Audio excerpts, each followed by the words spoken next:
I think, yeah, I'd like to zoom out a little bit and kind of set the scene here that we now have this new reality where majority of startups have experienced their growth slow down, and we've seen this in public markets, and I think to some extent, obviously in private markets as well. There are exceptions, but I think what is happening is that initially, when this growth slows down, you kind of still spend that cash as if the market is still in its previous state, which was obviously a good macroeconomics. But like in reality, it's changed. It's not. You still spend that cash, but you don't get the new ARR or the new revenue numbers that you were expecting. And now you need to start optimizing your runway and kind of adjust to this new reality of things and make cuts. And I think kind of a bit of a segue, Jēkabs, from your industry. I think it's a very pretty common theme to cut the marketing budget first. And I'm just wondering, what is your opinion on this? Maybe to kick it off with you, Jēkabs, how should startups or growing companies think about their marketing spend during these market downturns? Is it relevant to cut the budget? Because I mean, I think it's kind of easier for them to think, well, let's just cut some of that instead of letting go of people. And yeah, what are your thoughts on this? I have two hats, as a Roibox or part of Jēkabs group. One hat says never cut marketing budget. Yeah. But to be honest, I will speak from my experience back in the days when we had a lending business, and we were spending a lot of money in digital advertising and all sorts of advertising. Obviously, when some kind of turbulent situation hits you, it is psychologically a lot easier to just cut the marketing costs than let people go, because we are human beings and we are attached to them. But I think there's no one best answer. Every business is a unique. I think you have to look at this from the P&L perspective and also from the cash flow perspective, what you are trying to achieve with this cut. And you have to calculate very thoroughly what will be the impact of this cut.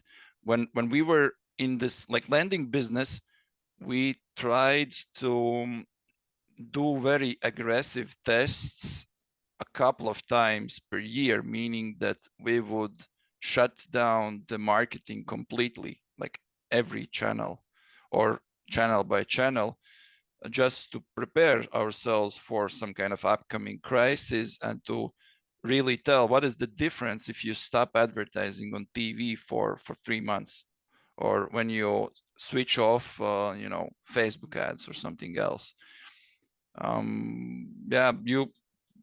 Digital advertising is very good from this perspective.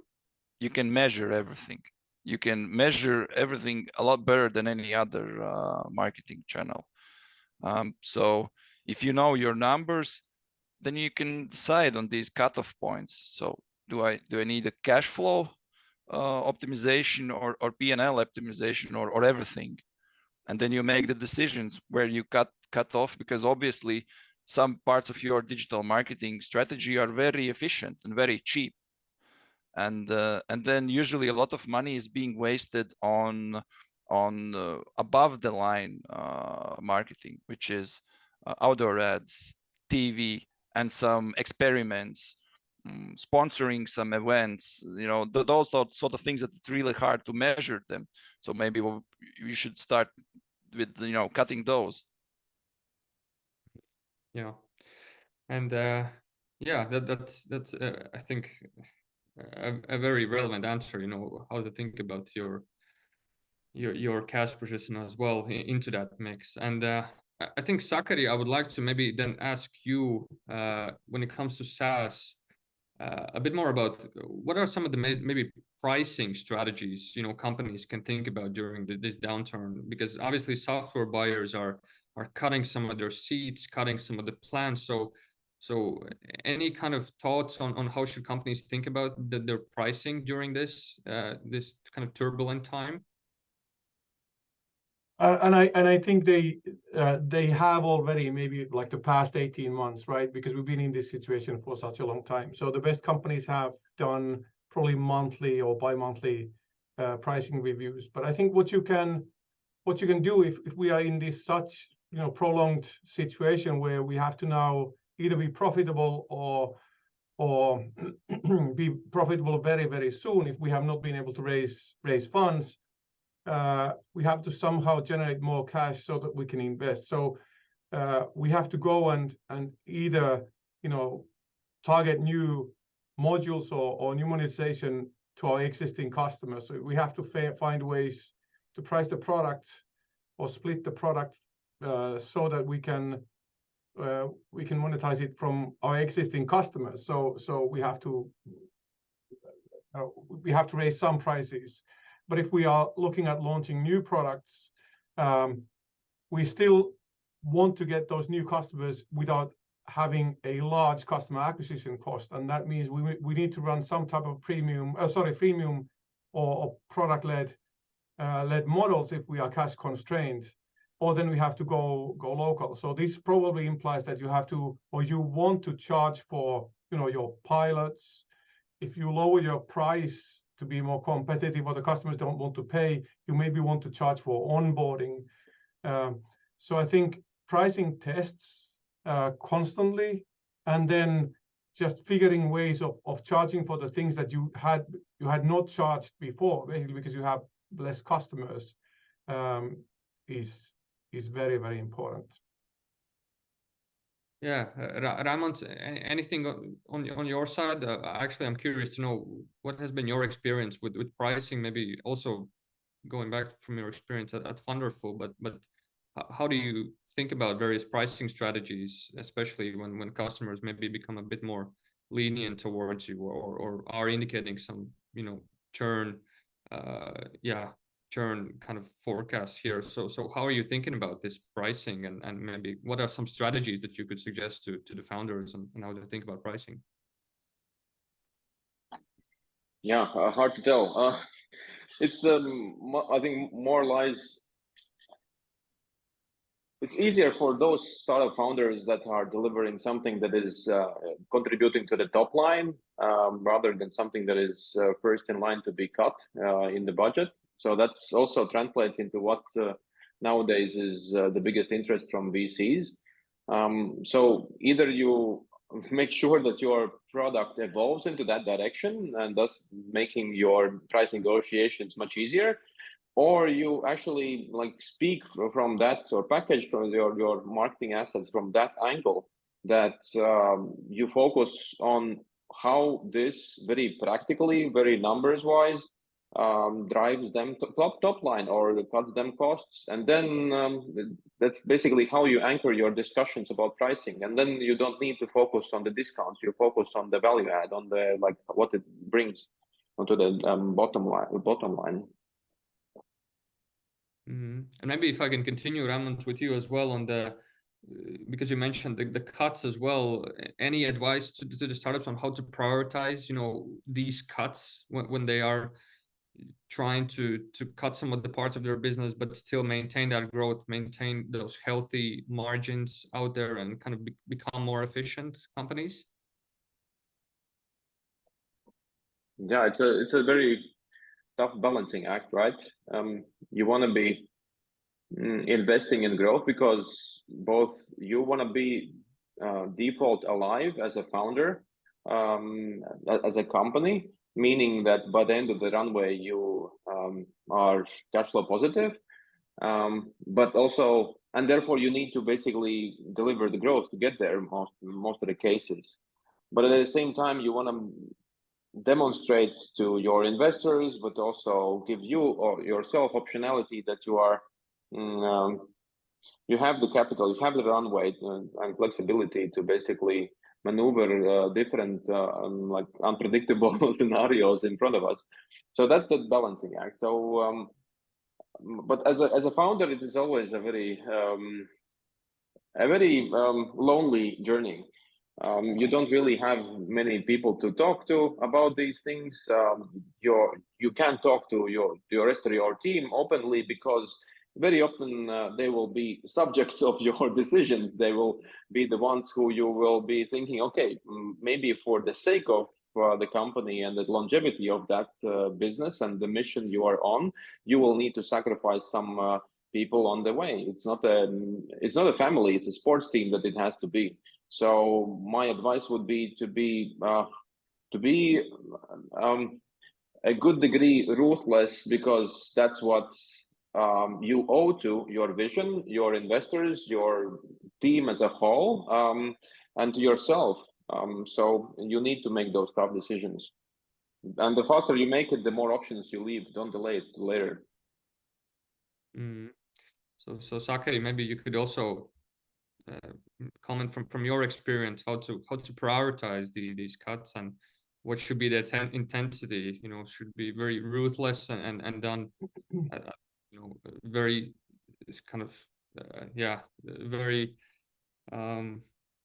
one-time thing, or actually do it over a period of time, where you sort of let go of certain people and try to maintain that cash position to your advantage. So I'm just wondering, what are your thoughts on how to prioritize these things? It's obviously a very balancing act, as Raimonds said, on how to do this.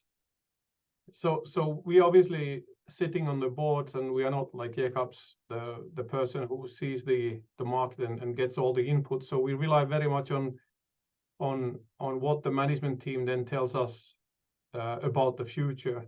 But when the signs are getting to, it's much tougher, or burn is probably too high, I think it is like psychologically, it is very difficult to make large enough cuts. I don't know if ruthless is a good word here, but I think generally the team tends to think that this will turn and that the cuts are not large enough, and that can lead to wasting resources. So it's good to think through, in terms of not just team, which is sometimes where the largest cost is, but like Jēkabs said there, if we analyze the where our money comes in, or our customers come in from, what would be the organization that we would need to run that type of business, just so we understand what is the core of the business, and what are then the investments that we are making, and which of those investments do we still want to keep, because obviously we want to raise the next round and not just be a profitable company. So I think it is this balancing act that takes a little while, and I think the VCs are good at encouraging the team into understanding what's the core team, what's the core business, and then let's keep these investments, because you guys said that these can still grow, and that's how we can raise the next round and grow still in the future, because for growth companies, growing is a absolute must. And I think that is also how you can secure maybe a bridge from your investors. So analyze your core, understand where the revenue comes from, and make sure you at least maintain that business in terms of investments, team, and customers. Yeah, and we have a good comment here from Rauno to offer multi-year upfront payment deals to clients. In enterprise, they're quite often happy to lock in discounted price. So talk to clients, not just investors, also to kind of help you fund through that long-term journey. Do you guys agree with that statement as well, especially when it comes to enterprise? Me personally, I've seen that a lot. Jēkab, do you want to go? I've heard about this opportunity. I haven't tried it myself. I was not in a position to try, but this is definitely a good idea. I can just say maybe a small remark to what Sakari said, that this was like one of the things that also our investors and new partners encouraged during this time. Stop doing free pilots. We only work with those who are seriously interested, or just, this is actually another way, how to raise the value of your products or services, because price is an information about the quality of what you do. So sometimes by raising a price, you can actually do a good job by saying that without saying in words that we actually cost more because we are better. And we don't do pilots because we trust that this is a good service, and we already have a huge list of portfolio clients and case studies, etc. And if you don't don't want to work with us. And even if you are one of the biggest brands in the world, we will work with someone else. So I agree with that. I can compare what I've seen. My buddies and friends from 500 Startups batch that I was part of, how they, when very early stage, they were MVP stage, they essentially negotiated a few 100K POC, proof of concept trials, so to say. So typical enterprise sale stage. And it would be unheard of in much of Europe. For one, probably customers are enterprises in Europe are not used to this kind of setup, that they have to pay for proof of concept trials, and at the same time, did all of these founders go through the exercise of asking in the first place these enterprises this question? Hey, this is a paid POC.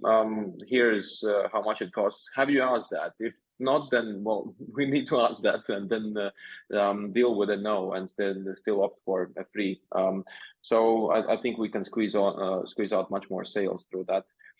Another tactic which I liked, you know, the prospecting tool Apollo.io, how they are dealing with churning customers, because what we just discussed was basically your typical sales funnel. You go at it and add new lines to the contribute more to the top line. Now let's look at what your existing customer base is like. If they're churning, a way to decrease that churn is just throw at them a very favorable.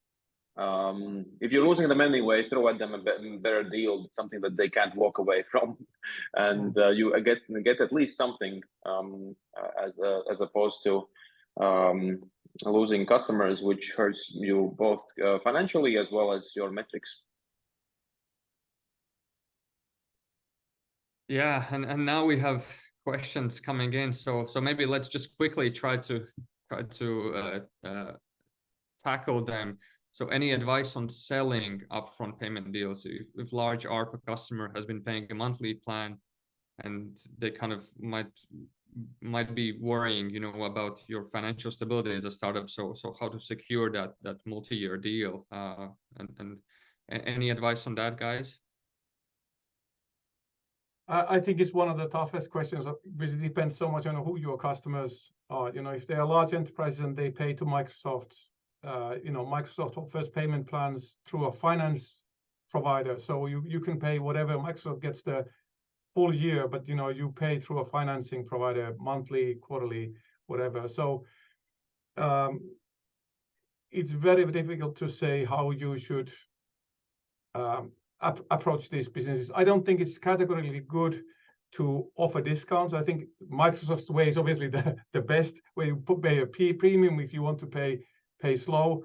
But I think generally payment plan or having options in how to pay your product, I think that generally with large customers, that gives you also some leeway, because you can say if you sign a 3-year deal, and maybe you get a small discount, but this is also a certain way that we will lock in some roadmap items for you, or that you will for sure get this coverage from the product. But I think Matt's question there is super tough to answer, I think, for instance, for me.